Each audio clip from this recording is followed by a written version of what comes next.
Stats क्या होता है? स्टैट्स का नाम सुना है पहले कभी?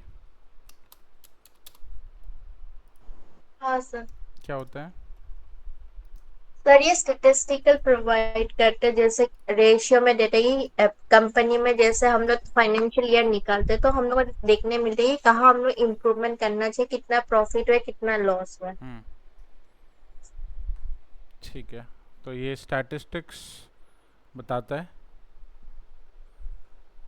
वो तो नॉर्मल कैलकुलेशन से भी कर सकते हो, सम कर सकते हैं, एवरेज निकाल सकते हैं। स्टैटिस्टिक्स क्या करता है एक्चुअली? डेटाबेस का जितना भी हम लोग को वो डाटा चाहिए कि क्या उसका मतलब एग्जांपल ले ले, अगर रेड ब्लू ग्रीन है तो कितने रेड हैं, उसका स्टैट्स बताएगा कि इतना परसेंटेज रेड है, उतना वो है, वैसे करके एक हिसाब। अच्छा, नहीं वो तो मैथमेटिकल कैलकुलेशन हो गई ना। मैथ्स में स्टैट्स में क्या डिफरेंस है? Sir forecasting. स्टैटिस्टिक्स में फोरकास्टिंग कर सकते हैं, हाँ ये कर सकते हो आप। फोरकास्टिंग नहीं कर सकते बेसिकली, आप एक प्रोबेबिलिटी जनरेट कर सकते हैं। फोरकास्टिंग डिफरेंट चीज़ होती है, आप ओके। प्रोबेबिलिटी जनरेट कर सकते हो। चलो स्टैटिस्टिक्स के बारे में समझते हैं। मैथमेटिकल फील्ड है, मैथ्स यूज होता है इसमें।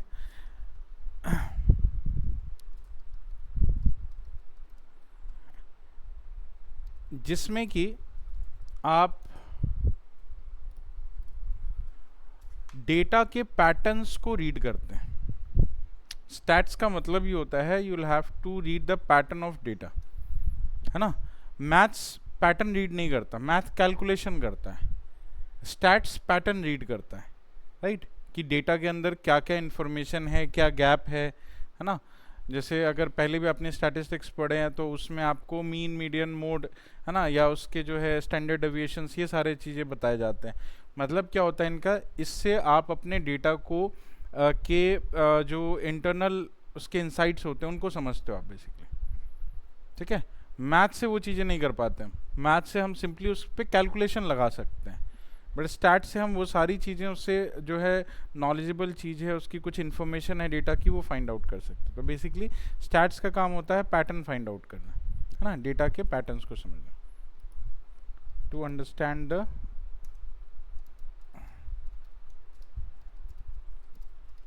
Pattern of a data. अब पैटर्न के लिए क्या चाहिए? पैटर्न के लिए जो डेटा चाहिए वो डेटा सिंगल डेटा नहीं होता, वो डेटा कलेक्शन में होना चाहिए। क्योंकि पैटर्न जो आपको मिलता है उसके लिए डेटा जब तक कलेक्टेड नहीं होगा तब तक आप पैटर्न कैसे, एक सिंगल डेटा से क्या पैटर्न निकालोगे आप, है ना। तो सिंगल डेटा रिक्वायर्ड नहीं है यहाँ पे, आपको एक कलेक्शन रिक्वायर्ड है, ठीक है। तो every time when you use statistics you must have a collection, ठीक है। तो आपका data must be in the form of collection. अब यहाँ पे जब स्टैटिस्टिक्स अप्लाई करते हैं तो दो तरह के कलेक्शंस हम लोग जनरली यूज़ करते हैं। डेटा का फॉर्मेट जो होता है दो तरह के कलेक्शन में होता है। पहला जिसको हम बोलते हैं एरे, और दूसरा जिसको हम बोलते हैं table. Data must be in the form of collection and there are two type of collection we use in stats. जैसे आप एक्सेल पे स्टैटिस्टिक्स मान लो अप्लाई करते हो, एनालिसिस करते हैं, है ना। एक्सेल पे एनालिसिस किया तो आप के पास जो डेटा होता है वो डेटा का फॉर्मेट होता है टेबल, ठीक है। पावर बीआई पे करेंगे तो भी टेबल आपको मिलेगा, राइट। और एरे का भी हम लोग जनरली यूज़ करते हैं कई बार एनालिसिस करने के लिए, स्टैटिस्टिक्स अप्लाई करने के लिए। अब एरे कहाँ पे यूज़ होता होगा, पहले तो इनके बीच में डिफरेंस समझते हैं। एरे क्या होता है, टेबल क्या होता है। जैसे ये दोनों ही कलेक्शन है, मतलब इसमें भी डेटा कलेक्ट किया जाता है, इसमें भी डेटा कलेक्ट करते हैं, बट जो टेबल होता है, टेबल में ऑलवेज वी हैव हेडर्स, है ना। टेबल आपने एक्सेल में पढ़ा होगा, तो एक्सेल में जब, या आपने टेबल एसक्यूएल में जो बनाया, एसक्यूएल में जब हम टेबल बनाते हैं या एक्सेल में जब टेबल बनाते हो, आप हमेशा एक हेडर रखते हो, है ना। हेडर क्यों रखते हैं? तो ताकि हम डेटा को इजीली आइडेंटिफाई कर सकें, राइट। तो टेबल का हमेशा जो फॉर्मेट होता है वो एक हेडर के साथ में होता है ना। हेडर क्या होता है? तो header is a kind of a label. तो हम टेबल को एक लेबल्ड डेटा बोल सकते हैं, लेबल्ड डेटा कलेक्शन, जिसमें कि आप रो एंड कॉलम्स के लेबल डिफाइन करते हैं, राइट। आप रो एंड कॉलम्स के लेबल डिफाइन करते हैं। ये टेबल जो है वो एक लेबल्ड डेटा कलेक्शन है, right. Array unlabelled data collection, मतलब डेटा कलेक्ट होगा लेकिन रोज एंड कॉलम का कोई नाम नहीं होगा, अब नाम ही नहीं रख सकते, यू हैव ओनली डेटा, ठीक है। अब अगर मैं इसको किसी रियल टाइम डेटा के साथ अगर रिजेंबल करूं तो कौन सा ऐसा डेटा हो सकता है जिसको हम एरे फॉर्मेट में यूज़ कर सकते हैं? टेबल तो आपने देखा ही होगा, आप टेबल पे आप जनरली काम करते हैं, अपना डेटा स्टोर करते हैं, है ना, एक्सेल में या एसक्यूएल में या किसी और डेटाबेस के फॉर्मेट में आपको टेबल मिल जाएगा। लेकिन एरे का जो फॉर्मेट है उसका कोई रिजेंबलिंग डेटा रियल टाइम जिसको हम यूज़ कर सकते हैं? No SQL sir. नहीं, नो एसक्यूएल का फॉर्मेट अलग होता है। नो एसक्यूएल एरे नहीं हो सकता ना। नो एसक्यूएल जो होता है वो एक डॉक्यूमेंट के फॉर्म में होता है। एरे का मतलब कि आपके पास डेटा कलेक्टेड है लेकिन लेबल नहीं है। आप नो एसक्यूएल में भी जब बनाते हैं डेटाबेस तो आप डॉक्यूमेंट का की रखते हैं, है ना, फील्ड का नाम रखते हैं, उसमें आप फील्ड का नाम दे ही नहीं सकते नहीं। तो एरे में जो बेसिकली यूज होता है डेटा उसको हम बोलते हैं image. Image is a array based data. Image देखा आप लोगों ने? क्या इमेज के ऊपर कोई हेडर होता है? नहीं होता है, लेकिन डेटा कलेक्शन तो है ना, वो डेटा कलेक्शन है, पूरा डेटा है, लेकिन उस डेटा में कहीं भी हेडर का नाम नहीं लिखा हुआ। टेबल जैसा ही डेटा, उसको आप टेबल की तरह रिप्रेजेंट कर सकते हैं, लेकिन उसमें आप कहीं भी हेडर्स नहीं होते, ना ही रो के नाम होते हैं ना कॉलम्स के नाम होते हैं। तो image is an array simply, ठीक है। तो जब भी इमेजेस के ऊपर काम करना होगा तो उसको एरे बना के ही यूज़ करना होगा, ठीक है। और टेबल के साथ काम करना होगा तो आप टेबल यूज़ कर सकते हैं। तो बेसिकली यहाँ तो दो तरह से बेसिकली हम लोग अपने डेटा को यहाँ आइडेंटिफाई करते हैं, एक एरे एंड एक टेबल। बट अभी ये सारा जो हम लोग स्टैटिस्टिकल ऑपरेशन करने वाले हैं सब पाइथन के थ्रू करने वाले हैं, राइट। तो पाइथन के थ्रू करने वाले, तो क्या पाइथन के पास एरे और टेबल का कोई डेटा टाइप होता है, डेटा कलेक्शन होता है? हमारे पास कितने डेटा कलेक्शन है पाइथन में? पाइथन में कितने डेटा कलेक्शन है? कलेक्शन पढ़ा था ना डेटा टाइप में, कौन कौन सा डेटा कलेक्शन पढ़ा हमने? लिस्ट पढ़ा था, टपल, लिस्ट, सेट, डिक्शनरी। कोई भी डेटा टाइप टेबल तो नहीं है, कोई भी डेटा टाइप एरे नहीं है। अब सारा काम अगर हम पाइथन के साथ करने वाले हैं तो पाइथन के डेटा के हिसाब से चलना पड़ेगा ना। पाइथन के पास तो यही 5 कलेक्शन है, राइट। एरे नाम का कोई कलेक्शन नहीं है, टेबल नाम का कोई। तो हम लोग जब कोई टेबल पे काम करेंगे या किसी एरे पे काम करेंगे तो पाइथन उसको कैसे समझेगा? बिकॉज पाइथन तो अपने डेटा टाइप को समझता है, राइट। तो क्या होता है कि आप अगर किसी इमेज पे काम कर रहे हैं तो आप लिस्ट, टपल, सेट, डिक्शनरी नहीं बना सकते इमेज के लिए। आप टेबल पे काम कर रहे हैं तो आप उसका लिस्ट, टपल, सेट, डिक्शनरी को टेबल की तरह रिप्रेजेंट नहीं कर सकते, ठीक है। तो आपको एक अलग सा डेटा टाइप यूज़ करना है एरे के लिए और टेबल के लिए, लेकिन वो डेटा टाइप पाइथन में नहीं है, ठीक है। पाइथन के पास वही 5 नेटिव डेटा टाइप हैं, लिस्ट, टपल, सेट, डिक्शनरी और रेंज, फाइन। अब एरे और टेबल को फिर यूज़ कैसे करें? तो उसके लिए आपको कुछ पाइथन ने लाइब्रेरीज दे रखी हैं। उसी लाइब्रेरी का नाम है numpy, जो कि एरे के ऑपरेशंस, आपके किसी भी डेटा को एरे में कन्वर्ट करके फिर उसको एरे के ऑपरेशंस में डाल सकता है। तो उसके लिए आप यूज़ करते हैं numpy। दूसरा pandas, जो टेबल के ऑपरेशंस के लिए यूज़ किया जाता है, इसलिए numpy pandas यूज़ करते हैं। क्योंकि कोई भी रियल टाइम डेटा जो होता है, रियल टाइम डेटा जिसको हम जनरली अपने कंप्यूटर सिस्टम में यूज़ करते हैं, है ना, जैसे एक्सेल का डेटा हो गया, डेटाबेस का डेटा हो गया, इमेज का डेटा हो गया, ये रियल टाइम डेटा हुआ ना।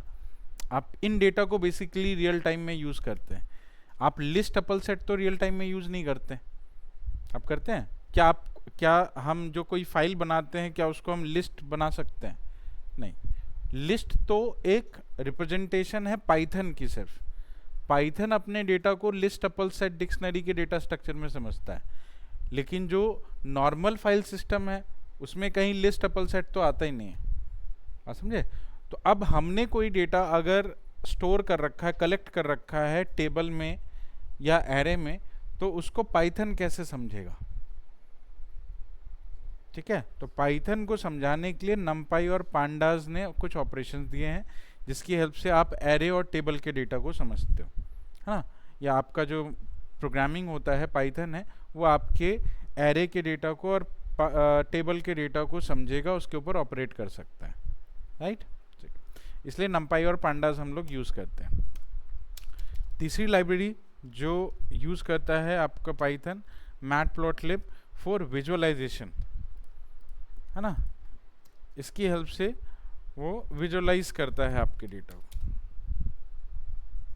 डेटा विजुअलाइजेशन में मैटप्लॉट, और दो डेटा विजुअलाइजेशन के यहाँ पे आपको वो मिल जाएंगे लाइब्रेरीज। एक मैटप्लॉटलिब है, सीबॉर्न है। सीबॉर्न थोड़ा सा स्टाइलिश है, मतलब उसमें वो स्टाइलिंग ऐड करने के लिए आपको देता है। मैटप्लॉटलिब बेसिक है। मैटप्लॉटलिब जो होता है वो बेसिक आपको विजुअलाइज करने के लिए देता है, राइट। उसके पास जो ऑपरेशंस हैं वो बेसिक ऑपरेशंस हैं।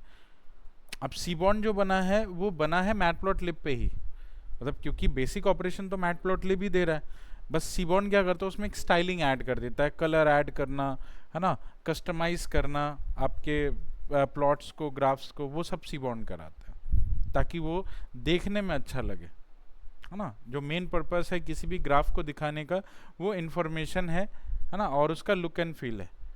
इन्फॉर्मेशन अच्छे से दिखनी चाहिए और थोड़ा अट्रैक्टिव दिखना चाहिए।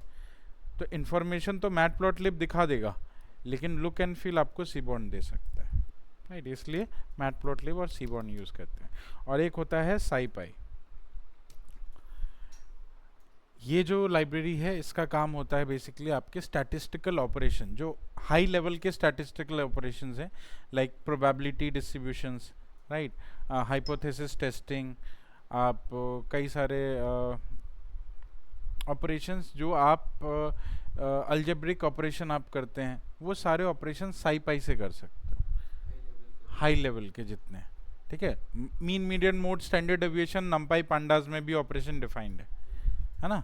जो मीन मीडियन मोड वाले जो बेसिक ऑपरेशंस होते हैं वो नमपाई पांडास से भी आप कर सकते हैं, लेकिन जो आपके हाई लेवल के स्टैटिस्टिकल ऑपरेशन है, राइट, जो फोरकास्टिंग में जनरली यूज़ होते हैं, उनको आप साईपाई के थ्रू ही कर पाएंगे, है ना, जिसमें कि आपका probability distribution, hypothesis testing, algebraic operations, right, linear operations, ये सब कुछ साईपाई के थ्रू होगा आपका, ठीक है। चलिए, तो ये 5 लाइब्रेरीज आपके पास होनी चाहिए, राइट। एंड इन 5 लाइब्रेरीज को यूज़ कैसे करना है? तो यूज़ करने के लिए आपको ये 5 लाइब्रेरी इंस्टॉल करनी पड़ेगी। अगर आप एनाकोंडा यूज़ कर रहे हैं तो ये लाइब्रेरी ऑलरेडी इंस्टॉल्ड मिलेगी आपको। अगर आप एनाकोंडा यूज़ नहीं कर रहे हैं तो आपको ये सारी चीज़ें इंस्टॉल करनी पड़ेगी, ठीक है। तो अगर जिनका एनाकोंडा नहीं है, एनाकोंडा यूज़ कर रहे हो आप, अच्छा ठीक है, और जिसके पास नहीं है वो CMD पे चले जाओ, कमांड प्रॉम्प्ट पे, और ये सारी लाइब्रेरी इंस्टॉल कर सकते हो आप। पिप इंस्टॉल, जो सिर्फ जुपिटर यूज़ कर रहे हैं, एनाकोंडा से नहीं, डायरेक्टली जुपिटर यूज़ कर रहे हैं उनके लिए pip install NumPy pandas Matplotlib Seaborn, एक साथ ही लिख सकते हैं, है ना, वो एक एक करके सबको इंस्टॉल कर देगा। ये जितने भी लाइब्रेरीज थी वो हमने एक साथ इसको लिख के दे दी, एंटर कर दिया, ये सारी लाइब्रेरीज को 1 बाय 1 इंस्टॉल करके आपको दे देगा, ठीक है। और अगर आप कोलैब यूज़ कर रहे हैं तो कोलैब में भी ये सब चीज़ इंस्टॉल करने की ज़रूरत नहीं है, क्योंकि कोलैब में ये सब कुछ इंस्टॉल्ड होता है।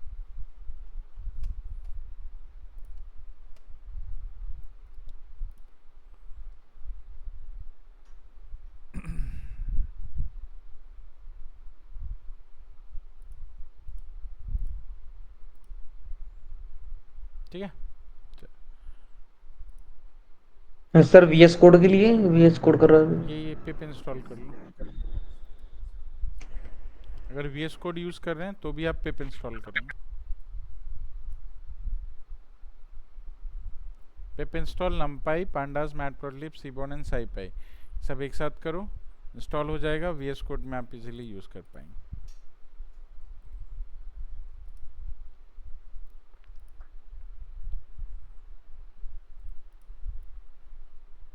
ठीक है। तो numpy जो है वो एरे ऑपरेशन के लिए होता है, पांडास टेबल ऑपरेशंस के लिए होता है। हाँ, जैसे मान लो कोई SQL का डेटाबेस है, उसके ऊपर कोई ऑपरेशन लगाना है पाइथन में, तो आप पांडास से लगा सकते हो। कोई भी डेटाबेस हो, एनी डेटाबेस, अगर आपको उसको पाइथन के थ्रू ऑपरेट करना है, उस पर एनालिसिस अप्लाई करनी है, तो पांडास के थ्रू करेंगे।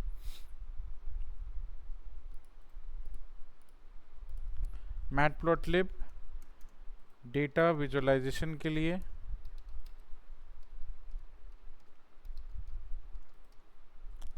सीबॉर्न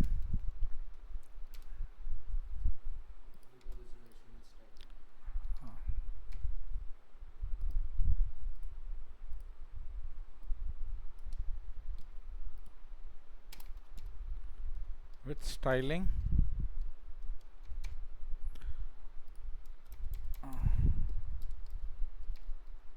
अच्छा, एनाकोंडा और VS कोड इंटरलिंक नहीं होता है ना? हाँ, एनाकोंडा और VS कोड इंटरलिंक नहीं होता है ना? एनाकोंडा अलग है। एनाकोंडा एक पूरा पैकेज है, उसमें कई सारे सॉफ्टवेयर होते हैं। डाउनलोड किया भी यूज़ नहीं किया। तो स्टैटिस्टिकल ऑपरेशन के लिए SciPy। ठीक है, तो ये 5 लाइब्रेरीज हमें यूज करनी है।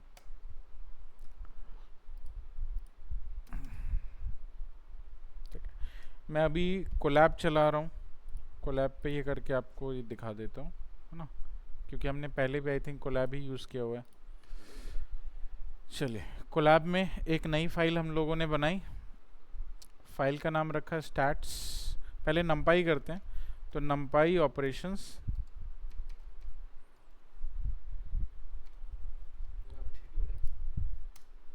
क्या, अपडेट हो रहा है एनाकोंडा। अच्छा कोई नहीं, कोलैब चला लो। numpy ऑपरेशंस के लिए हमने एक फाइल बना ली, numpy_operations.ipynb। ठीक है, ये फाइल है जिसमें कि हमें numpy यूज़ करना है, इंस्टॉल करने की ज़रूरत नहीं पड़ेगी, ऑनलाइन चलता है सब कुछ इसमें। तो सबसे पहला काम होता है numpy को इंपोर्ट करना। इंपोर्ट numpy, कोई भी लाइब्रेरी आप यूज़ करते हो तो पहले उसको इंपोर्ट कराते हैं। तो import numpy as np, run करके देखते हैं।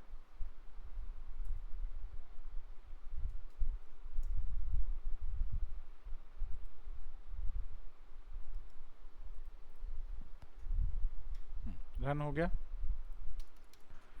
अब जैसे मैंने आपको बताया कि numpy का बेसिकली काम यह है कि आपके डेटा को एरे फॉर्मेट में ऑपरेट करना, है ना। लेकिन आपके पास जो पाइथन में डेटा होगा, कोई भी डेटा पाइथन में अगर है तो वो डायरेक्ट एरे नहीं हो सकती, वो लिस्ट हो सकती है, टपल हो सकता है, वो डिक्शनरी, सेट, कुछ भी हो सकता है, लेकिन वो एरे नहीं होगा, राइट। तो हम अपने किसी भी लिस्ट वाले डेटा को एरे के ऑपरेशंस में कैसे डालें। जैसे मान लो मेरे पास कोई लिस्ट है, ये लिस्ट है, ठीक है।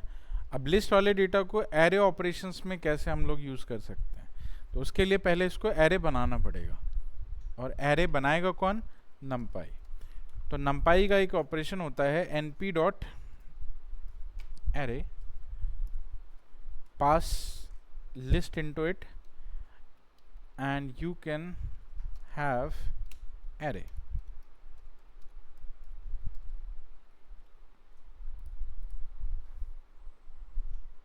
ठीक है,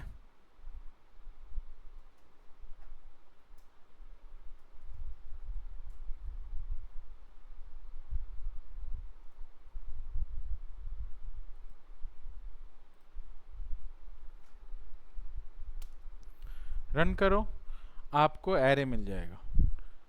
तो क्या लिस्ट, ये तो लिस्ट जैसा ही दिख रहा है,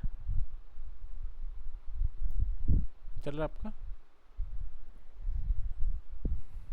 कोलैब में तो इंस्टॉल नहीं करना पड़ता ना। कोलैब में कुछ इंस्टॉल हो जाए।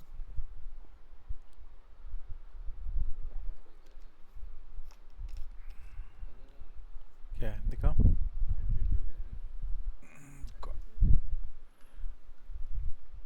इंपोर्ट numpy snp, एरे की स्पेलिंग गलत लिखी क्या? हाँ एक अच्छा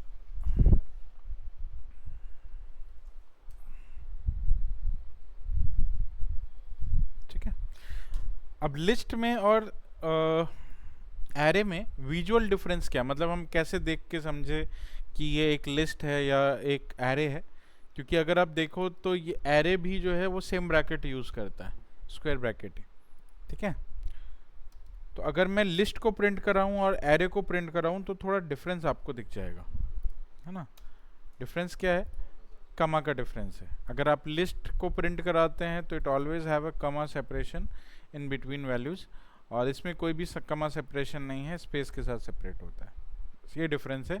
अदरवाइज दोनों देखने में एक जैसे ही लगते हैं, बट प्रॉपर्टी वाइज दोनों डिफरेंट है ना। अब प्रॉपर्टी वाइज डिफरेंट क्या है? तो कोई भी जो एरे होता है, जैसे आप एरे की बात करें और लिस्ट की बात करें, तो list can collect any type of data. List किसी भी टाइप के डेटा को कलेक्ट कर सकता है, लेकिन array can collect only same type of data. Same type का मतलब कि डेटा तो कोई भी कलेक्ट कर सकता है एरे, लेकिन जितने भी वैल्यूज होंगे वो सब एक ही टाइप के होने चाहिए, ठीक है। जैसे अगर मैंने मान लो लिस्ट के अंदर यहाँ पे कोई वैल्यू फ्लोट रख ली, तो क्या लिस्ट पे कोई असर पड़ेगा? नहीं, ठीक है, क्योंकि ये इंटीजर है, ये फ्लोट है। आप स्ट्रिंग रख सकते हैं, आप बुलियन रख सकते हैं, सब अलग अलग है, सब अलग अलग क्योंकि ऑपरेट होना है, राइट। लेकिन एरे ऐसा नहीं है। अभी आपने एक डेटा अगर फ्लोट बनाया, तो एरे क्या करेगा, जब आप इसको एरे में कन्वर्ट करोगे इस लिस्ट को, तो ये सबको फ्लोट बना देगा। मतलब एरे की प्रॉपर्टी ये है कि एरे में हर एक वैल्यू सेम टाइप की होनी चाहिए, ठीक है। तो वो डेटा टाइप को प्रायोरिटाइज करता है कि आपका सारा डेटा एक ही होना चाहिए, अलग अलग टाइप का डेटा आप नहीं रख सकते, ठीक है। तो ये एरे की एक प्रॉपर्टी होती है, जिसकी वजह से एरे पे ऑपरेशन ज़्यादा इजी हो जाते हैं। इस एक सिंगल प्रॉपर्टी की वजह से एरे पे जितने ऑपरेशंस होते हैं वो बहुत इजी होते हैं, बिकॉज सारे डेटा अगर एक ही टाइप के हो गए तो एक ही टाइप का ऑपरेशन सब यूज़ करेगा, है ना। अलग अलग ऑपरेशन यूज़ नहीं कर सकता। लेकिन लिस्ट में ऐसा नहीं होता। अगर लिस्ट में कोई एक डेटा नंबर है, दूसरा डेटा टेक्स्ट है, तो आप नंबर को अलग ऑपरेट करोगे, टेक्स्ट को अलग ऑपरेट करोगे, ऐसा होगा, क्योंकि एक ही ऑपरेशन जो टेक्स्ट पे हो रही है वो नंबर पे नहीं हो सकती, आप समझे। तो इसीलिए लिस्ट में वो सारे ऑपरेशंस जो हैं कई बारी प्रॉब्लमेटिक हो जाते हैं, और एरे में वही ऑपरेशंस आपकी बहुत इजी होते हैं, है ना। एक ऑपरेशन मैं करके दिखाता हूँ आपको, एक सेकंड होल्ड करना। हेलो, हाँ जी मैम बताएं।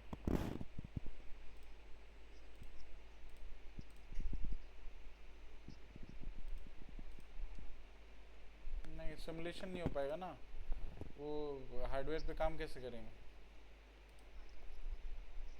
हाँ हाँ, ऑफलाइन आना जरूरी।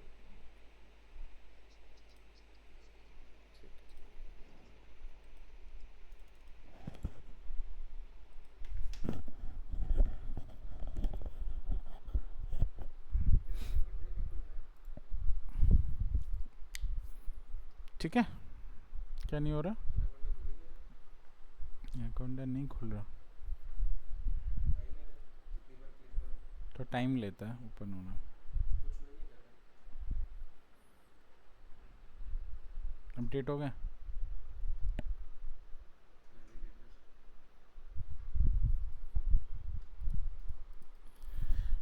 ठीक है। अब देखो एरे में मैंने क्या किया, लिस्ट में सेम ऑपरेशन और एरे में मैं सेम ऑपरेशन करूँगा। जैसे मैंने क्या किया, मैंने लिस्ट पे +1 लगा दिया। मतलब मेरा ऑपरेशन इस तरह का होना था कि मुझे हर एक वैल्यू में, जो लिस्ट के अंदर जितनी वैल्यूज़ हैं, हर एक वैल्यू में 1 वैल्यू ऐड करना था, है ना। तो अगर मैं सभी में 1 वैल्यू ऐड करूँगा तो ये 2 हो जाएगा, ये 3.8, ये 4 हो जाएगा, ये 5 हो जाएगा, ये 6, ये 7 हो जाना चाहिए। लिस्ट में ये ऑपरेशन काम नहीं करेगी, ये एरर दे देगा क्योंकि आप लिस्ट को किसी वैल्यू के साथ में ऐड सब्ट्रैक्ट नहीं कर सकते, क्योंकि लिस्ट एक कलेक्शन है और ये कलेक्शन नहीं है, राइट। ये सिंपली एक वैल्यू है। अब लिस्ट के साथ एक प्रॉब्लम और भी है कि इसमें सारे डेटा अलग अलग टाइप के हो सकते हैं। तो क्या आप हर टाइप के साथ 1 को ऐड कर सकते हैं? नहीं कर सकते, नंबर के साथ ही होगा। लेकिन इस तरह का ये ऑपरेशन वो रख ही नहीं सकता, है ना, इसके पास बाउंडेशन है। लेकिन यही सेम चीज़ अगर एरे के साथ आप करो तो कर लेगा। इसने आउटपुट दे दिया, क्योंकि एरे को पता था कि इस हमारे पास जितनी वैल्यूज़ हैं सब एक ही टाइप की हैं। तो एक टाइप की वैल्यू है तो जिस टाइप की वैल्यू उसके साथ में आप ऑपरेट तो कर ही सकते हैं, राइट। तो इसीलिए इस तरह के ऑपरेट, अगर आपको ऐसा कुछ करना भी हुआ लिस्ट में तो आपको लूप लगाना पड़ेगा, ठीक है। अब कितनी बार आप लूप लगाओगे या कितना आपके पास डेटा बहुत सारा होगा तो आपको लूप लगाने में या उसको प्रोसेस करने में बहुत टाइम लगेगा। जबकि एरे में इस तरह की लूपिंग आप इग्नोर कर सकते हैं, है ना, बिकॉज एरे ने जो ऑपरेशंस आपको दिए हैं वो ऑपरेशन डायरेक्टली आप डेटा पे अप्लाई करते हैं और उसमें बहुत सारे लूपिंग के स्ट्रक्चर जो हैं वो ख़त्म हो जाते हैं, ठीक है। इसलिए हम लोग जो स्टैटिस्टिक्स में यूज़ करते हैं वो एरे का ही फॉर्मेट यूज़ करते हैं, लिस्ट टपल सेट वाला फॉर्मेट यूज़ नहीं करते, ठीक। ओके, चलिए नेक्स्ट आते हैं। ये तो हो गया हमारा एरे। एक बार जिसने नोट नहीं किया नोट कर लीजिए।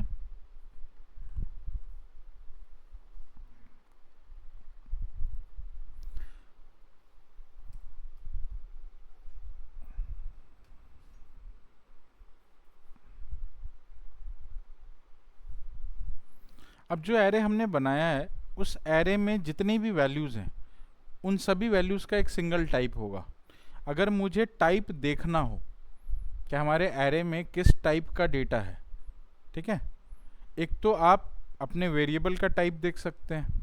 वेरिएबल का टाइप देखने के लिए आप टाइप फंक्शन का यूज़ करते हैं, ये करते हैं ना, टाइप फंक्शन से आप वेरिएबल का टाइप देख सकते हैं। जैसे इस वेरिएबल का टाइप है लिस्ट, इस वेरिएबल का टाइप होगा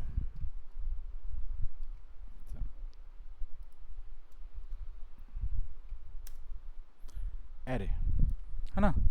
तो मैंने इस वेरिएबल का टाइप चेक किया तो इस वेरिएबल का टाइप निकला लिस्ट, इसका एरे, सिंपली, राइट। तो जब एरे आपको दिखता है तो कुछ ऐसा आपको दिखाता है, ये numpy.nd एरे, राइट। अच्छा, लेकिन मुझे उस एरे के अंदर जो डेटा है उस डेटा का टाइप देखना है। मुझे पूरे वेरिएबल का टाइप नहीं देखना है, एरे का डेटा टाइप देखना है, एरे के वैल्यू का डेटा टाइप। तो उसके लिए आप यूज़ करते हैं एरे का नाम .d टाइप। एरे का नाम .d type, what it will show you, it will show you the type of your data. तो आपके डेटा का टाइप क्या है? फ्लोट, क्योंकि मैंने आपको जो डेटा दिया था स्टार्टिंग में और इसको एरे में जब ये कन्वर्ट किया इसने हर वैल्यू को फ्लोट बना दिया था, राइट। तो इन शॉर्ट एरे के पास जितने भी डेटा हैं वो फ्लोट टाइप के हैं। अब इसी फ्लोट में एक आपको दिख रहा है 64 भी। 64 क्या है ना। तो होता क्या है कि आपके पास एरे में एक चीज़ और कस्टमाइज़ करने का आपको फैसिलिटी दे रखा है, वो है कि एरे में जितने भी डेटा होते हैं हर डेटा के पास जो है एक मेमोरी स्टोरेज होती है, ठीक है। अब सेम टाइप का है तो एक ही मेमोरी स्टोरेज सबको मिली होगी, तो सबको 64 बिट का मेमोरी स्टोरेज मिला है, 64 बिट का। यहाँ फ्लोट 64 क्यों लिखा है? क्योंकि आपके हर एक फ्लोट वैल्यूज़ में 64 बिट का मेमोरी स्टोरेज है। हर एक वैल्यू 64 बिट के मेमोरी स्टोरेज पे रखी गई। 64 बिट का मतलब कितने बाइट होते हैं? 64 बिट मतलब कितने बाइट्स? 64 बिट मतलब 8 बाइट्स, एक बाइट में 8 बिट होते हैं, है ना, एक बाइट में 8 बिट होते हैं। मतलब आपका जो ये सिंगल डेटा है एरे में, इसको स्टोर करने के लिए उसने 8 बाइट का यूज़ किया है। इस डेटा को स्टोर करने के लिए भी 8 बाइट का यूज़ किया है। इस डेटा को स्टोर करने के लिए मतलब हर एक वैल्यू को स्टोर करने के लिए 8 बाइट का यूज़ हुआ, राइट। इसीलिए इसने फ्लोट लिखा है 64। आप इसकी मेमोरी को छोटा या बड़ा कर सकते हैं अपने एंड से, है ना। अगर आपने एसक्यूएल पढ़ा है तो एसक्यूएल में भी आई थिंक हमने सेम किया था। हम एसक्यूएल के जो डेटा टाइप पढ़ते हैं उसमें भी ऑप्शन होता है कि आप अपने डेटा को रखने के लिए मेमोरी साइजेस बना सकते हैं, tiny int, medium int, long int, है ना, अलग अलग तरह का इंटीजर। वैसे यहाँ पे भी ऑप्शन होता है, राइट। यहाँ पे भी आप एरे के लिए अलग अलग मेमोरी साइजेस बना सकते हैं। जैसे अभी आप देखें तो आपके पास टोटल 1 2 3 4 5 6 6 डेटा है, तो 6 डेटा है और हर एक डेटा 8 बाइट का यूज़ कर रहा है, तो टोटल आपके पास 48 बाइट का स्टोरेज इसने ले रखा है। कितना? 48 बाइट का स्टोरेज ले रखा है। अगर आपको ये स्टोरेज कम करनी है तो आप कम कर सकते हैं। उसके लिए आप क्या करोगे कि जब आप एरे बनाते हैं उस टाइम पे आप अपना डी टाइप मेंशन करेंगे कि मेरे को जो डी टाइप यहाँ पे रखनी है वो फ्लोट 16 रखनी है, मतलब 2 बाइट का फ्लोट, ठीक है। रन करेंगे, चेक करेंगे, अब ये 2 बाइट में आ गया। 2 बाइट का मतलब कि अब आपका मेमोरी साइज कितना हो गया, 2 2 2 12 बाइट, मतलब 48 से वो सीधा 12 पे। अब 64 जो है वो उसका बाय डिफ़ॉल्ट मेमोरी साइज है। बाय डिफ़ॉल्ट वो क्या करता है, सबसे बड़ी मेमोरी को उठा के रखता हो, है ना, ताकि आप डेटा को अच्छे से स्टोर कर सके, राइट। लेकिन अगर आपको मेमोरी साइजेस को कम करना है तो आपके पास ऑप्शन है कि आप अपनी मेमोरी साइज को कम कर सकते हैं, ठीक है। तो इस तरह से हर एक डेटा टाइप के साथ में आपको मेमोरी साइज, बिट साइज बताया जाएगा। इस बिट को बाइट में कन्वर्ट करो, ये आपकी मेमोरी बन जाएगी, फाइन, ठीक है। तो ये है आपका एरे और एरे का डेटा टाइप। अब जब भी एरे बनता है तो एरे को आप डायमेंशंस में क्रिएट कर सकते हैं। हर एक डेटा कलेक्शन जो होता है, डेटा कलेक्शन हमेशा डायमेंशंस में आता है, 1D 2D 3D 4D 5D 6D। Data को आप कलेक्ट जब करते हैं तो आप उसको डायमेंशंस में कलेक्ट कर सकते हैं। हम डायमेंशन क्यों बनाते हैं किसी भी डेटा कलेक्शन का? कोई भी डेटा डायमेंशंस में क्यों होती है? 1D या 2D या 3D में क्यों होती है? इतने डायमेंशंस की क्या रिक्वायरमेंट है?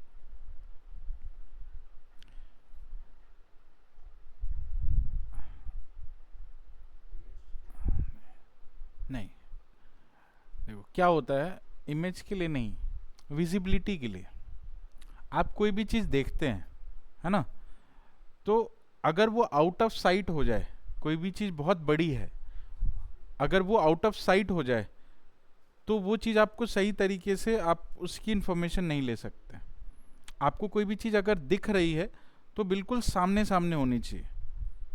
उसके लिए बनाए जाते हैं डायमेंशंस, है ना, ताकि आपके देखने की या आपकी जो विजिबिलिटी है किसी चीज़ को देखने की वो बेटर बन जाए।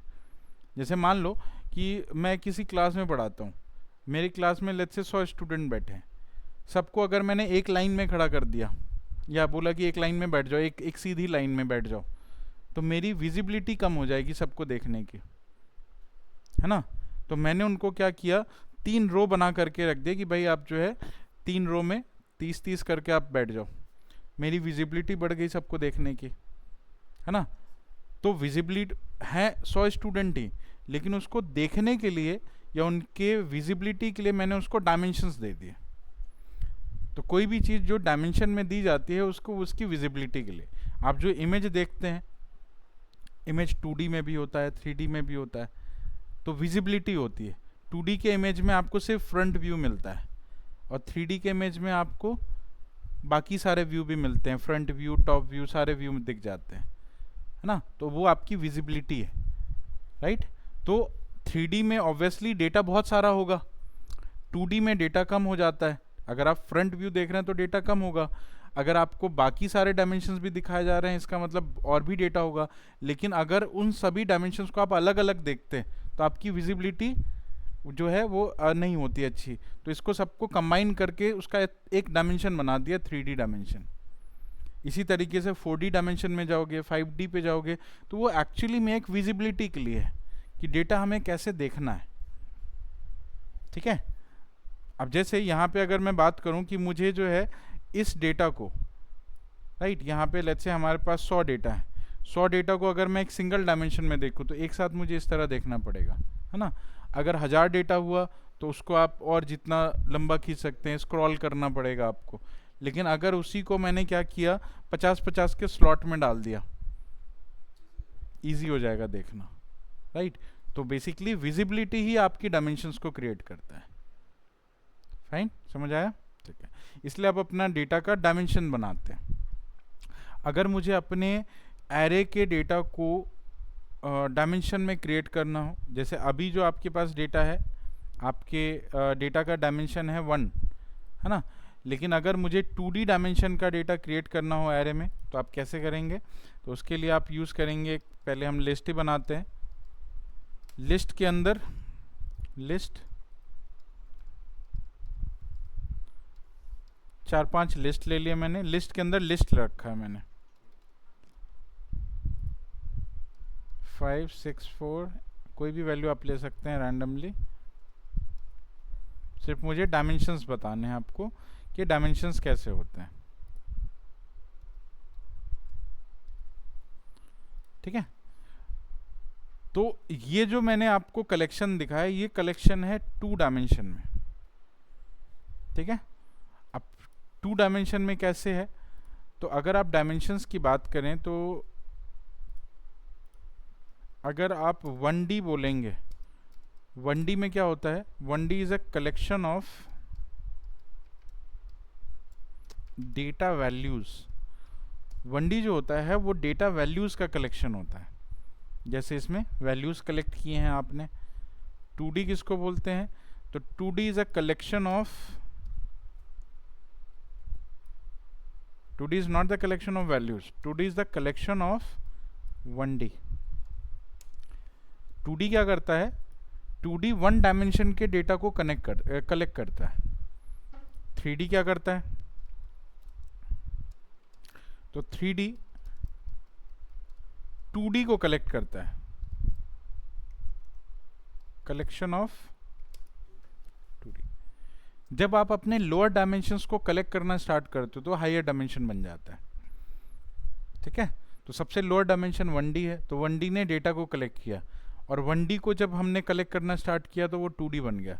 2D को जब कलेक्ट करना स्टार्ट 3D बन गया, 3D को कलेक्ट करोगे तो 4D बन जाएगा। इस तरह से मल्टीपल डायमेंशंस को क्रिएट किया जाता है। ठीक है, तो इसी में सरफेस का वो आता है ना। आप सरफेस क्रिएट कर, जैसे आपका कोई प्लेन होता है, मतलब एक रेक्टेंगल है सिंपल, कई सारे रेक्टेंगल को आपने जब ज्वाइन कर दिया तो वो क्यूब बन गया, बनता है। तो क्यूब क्या है, एक 3D स्ट्रक्चर है, और रेक्टेंगल क्या है, एक 2D स्ट्रक्चर है। तो 2D स्ट्रक्चर को कलेक्ट करके तो आपने 3D बनाया है, समझे? राइट, एक एक्स्ट्रा कॉमा है कहाँ पे,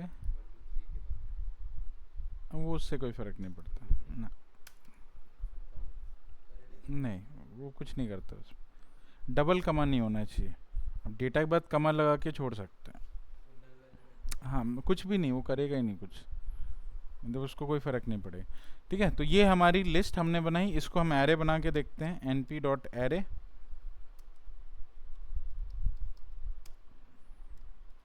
इस लिस्ट को पास करते हैं और इसका नाम रखते हैं array2। array2 को प्रिंट करते हैं और डेटा देखते हैं कैसा है। This is your data. ठीक है, अब आपको डेटा 2D स्ट्रक्चर में दिख रहा होगा जिसमें रोज एंड कॉलम है ना। अब ये रोज एंड कॉलम के स्ट्रक्चर में आ गया, राइट। इसको सिंपली इसके डायमेंशंस को आइडेंटिफाई करने का तरीका है कि आप ये चेक करो कि कितने ब्रैकेट के साथ ओपन हुआ है, कितने ब्रैकेट के साथ क्लोज हुआ है। If it is open with 2 and close with 2 brackets, इसका मतलब ये 2D है। ठीक है, और सिंगल ब्रैकेट से अगर ओपन क्लोज हुआ है तो 1D है। ठीक, तो आप देखो ये सिंगल ब्रैकेट से ओपन क्लोज है तो ये 1D हो गया, ये 1D हो गया, ये 1D। तो इतने सारे 1D को हमने एक साथ कलेक्ट करके उसको 2D बना दिया, राइट। चलिए नेक्स्ट 3D एरे अगर आपको क्रिएट करनी हो तो 3D एरे जो है वो 2D का कलेक्शन है, मतलब हमारे पास मल्टीपल 2D होने चाहिए। जैसे ये एक 2D है और ये दूसरा 2D है, मतलब सेम डेटा हमने कॉपी कर लिया, सेम डेटा मैंने कॉपी किया और इसको आगे और पीछे ब्रैकेट के साथ क्लोज कर दिया, स्क्वायर ब्रैकेट के साथ। तो इसमें क्या किया मैंने, ये 2D और इस 2D, दो 2D को हमने कलेक्ट किया है ना, into a single list. And now if we convert it into array, so it will make you 3D array. So this is your 3D array.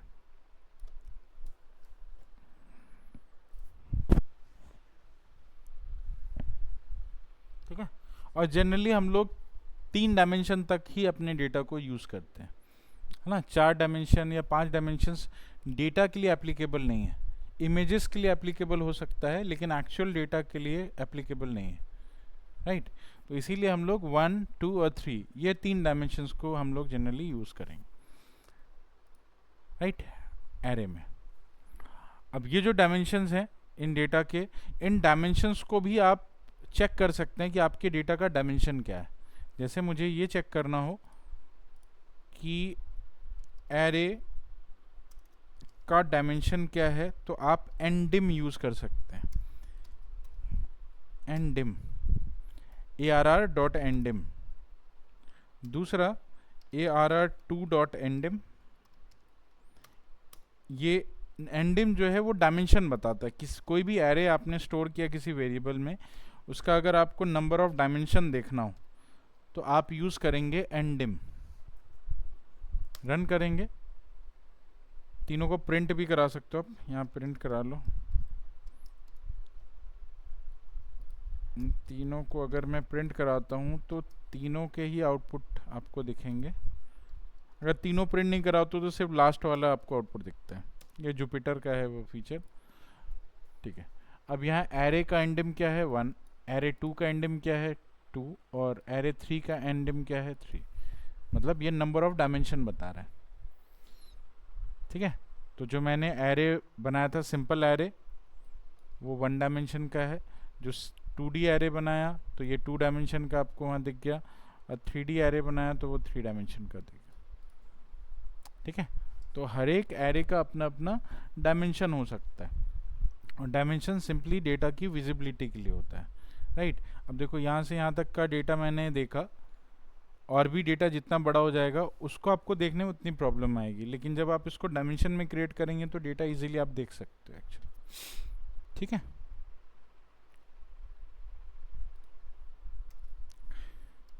अगर आपको आपके एरे का शेप देखना हो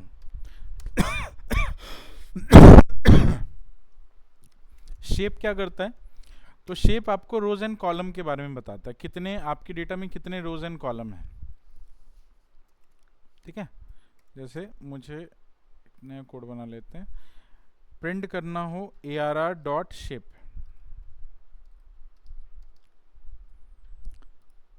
तो पहले जो 1D एरे है, 1D एरे के शेप में आपको सिर्फ नंबर ऑफ एलिमेंट दिखेंगे, क्योंकि 1D में रोज एंड कॉलम तो होता ही नहीं है ना, तो इसने रोज एंड कॉलम नहीं दिखाया, सिर्फ नंबर ऑफ एलिमेंट दिखा दिया, ठीक है। और आपको हमेशा जब शेप आपको मिलता है तो उसका फॉर्मेट हमेशा टपल होता है, जो रिजल्ट आपको मिलेगा वो हमेशा टपल में मिलेगा। एरे 2 का शेप देखनी हो तो एरे 2 डॉट शेप आपने लगाया तो ये आपको रोज एंड कॉलम बताएगा। तो एरे 2 में कितने रोज हैं कितने कॉलम हैं, 1 2 3 4 5 रोज हैं, एंड देयर आर 3 कॉलम्स, ठीक है। तो 5 इंटू 3। एरे 3 का शेप क्या है, तो एरे 3 का शेप है 2 इंटू 5 इंटू 3। 2 इसीलिए क्योंकि नंबर ऑफ 2D बता रहा है ये, है ना, कि आपके 3D में कितने 2D हैं, और उन 2D का शेप क्या है, तो उन 2D का शेप है 5/3, ठीक है। तो ये इस तरीके से आपको शेप दिखाते हैं। अच्छा, क्या हम लोग इसमें जैसे ये हम लोग 2D एरे बना रहे थे, तो क्या इसमें कम या ज़्यादा वैल्यूज़ हो सकते हैं? जैसे मैंने एक रो के अंदर 3 वैल्यू रखी, दूसरे रो के अंदर 4 वैल्यू रख दिया, ठीक है, इसमें भी हमने 4 वैल्यू रख दिया, बाकियों में 3 ही रखे। तो क्या ऐसे हम लोग डेटा रख सकते हैं अपने 2D में? रन करके देखते हैं। नहीं रख सकते। क्यों? क्योंकि एरे का एक और कॉन्सेप्ट है, एरे अपने डेटा को सिमेट्री में रखता है। एरे के पास जो डेटा होता है वो हमेशा सिमेट्री में होता है। अगर सिमेट्रिकल नहीं है आपका डेटा तो वो एरे नहीं हो सकता।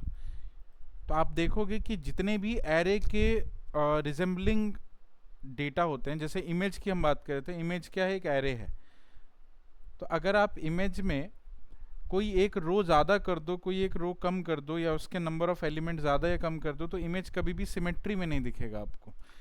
इमेज, जितने इमेजेस अभी तक आपने देखे होंगे वो एक सिमेट्री में होता है, मतलब उसका जो शेप होता है, रो एंड कॉलम की वैल्यूज़ होती हैं, वो हमेशा एक आपको सिमेट्री में दिखेगा। जैसे आप किसी इमेज का मान लो क्रॉपिंग करते हैं, है ना, कोई इमेज में से आप क्रॉप करके छोटा सा इमेज उसमें से निकालते हो, तो क्रॉपिंग के लिए जो आपको कर्सर दिया जाता है वो भी रेक्टेंगल ही होता है, क्योंकि उसको सिमेट्री में ही निकालना होता है। सिमेट्री नहीं होगा तो वो इमेज हो ही नहीं सकता कभी। कोई भी चीज़, जैसे आप डिस्प्ले देख रहे हो, ये भी सिमेट्री में है। एरे का कोई भी एप्लीकेशन जो होता है वो हमेशा सिमेट्री में होता है, ठीक है। तो एरे में different number of row values नहीं हो सकते, हर रो विथ सेम वैल्यू होगा, तभी तो उसका शेप बनेगा। अगर आप सभी पे अलग अलग नंबर ऑफ वैल्यूज़ डालते रहो हर रो पे, तो उसका शेप कभी डिफाइन ही नहीं हो पाएगा। तो एक डिफाइंड शेप होना चाहिए कि कितने रो हैं, कितने कॉलम हैं। एक्सेल में भी जो टेबल बनाते हैं उसमें भी डिफाइंड रोज एंड कॉलम हम रखते हैं, है ना। तो पूरा जो आपका वो सेटअप होता है, वो सेटअप ही पूरा number of rose and number of column fix होता है, ठीक है। आगे पीछे करेंगे तो पूरा अनइवन टाइप का दिखेगा, है ना। तो वो सही नहीं लगेगा और उसके ऑपरेशंस में प्रॉब्लम आएगी। सिर्फ देखने का पार्ट नहीं है, उसके ऑपरेशंस सही नहीं चलेंगे फिर। इसीलिए हम इसमें एक प्रॉपर शेप बनाते हैं। जब तक शेप आपका सही नहीं होगा, एक प्रॉपर सिमेट्री में शेप नहीं होगा, आपका एरे ऑपरेट ही नहीं कर सकता, ठीक है। So this is how we make the arrays of different dimensions, ठीक है। अब इनके ऑपरेशंस हम लोग कल एक बार ट्राई करेंगे, कौन कौन से ऑपरेशन हम लोग कर सकते हैं, ठीक है। एरे समझ आया सभी को, एरे कैसे बनाया जाता है। अच्छा, अब कुछ ऐसे भी एरे हैं, अभी तो हमने लिस्ट से एरे बनाई है, ठीक है। अगर हमारे पास कोई एरे हमें बनाना हो लेकिन हमारे पास लिस्ट ना हो, है ना, मतलब मान लो इमेज है, तो इमेज को एरे में कैसे रिप्रेजेंट करेंगे? कोई बाहर से हमें इमेज मिली है, उस इमेज को मुझे एरे बनाना हो, क्योंकि मुझे कैलकुलेशन करनी है तो उसको एरे बनाना पड़ेगा। तो कोई इमेज को एरे कैसे बनाते हैं, मतलब रियल टाइम डेटा को कैसे हम लोग एरे में ऑपरेट करते हैं, ठीक है। तो इसको हम लोग कल करेंगे, और आज के लिए इतना ही है। अपनी अटेंडेंस मार्क कर देना, और मैं ग्रुप का नाम चेंज करके स्टार्ट्स कर देता हूँ। नहीं, ये वो दूसरा ग्रुप है, मैं आपको ऐड करा दूँगा।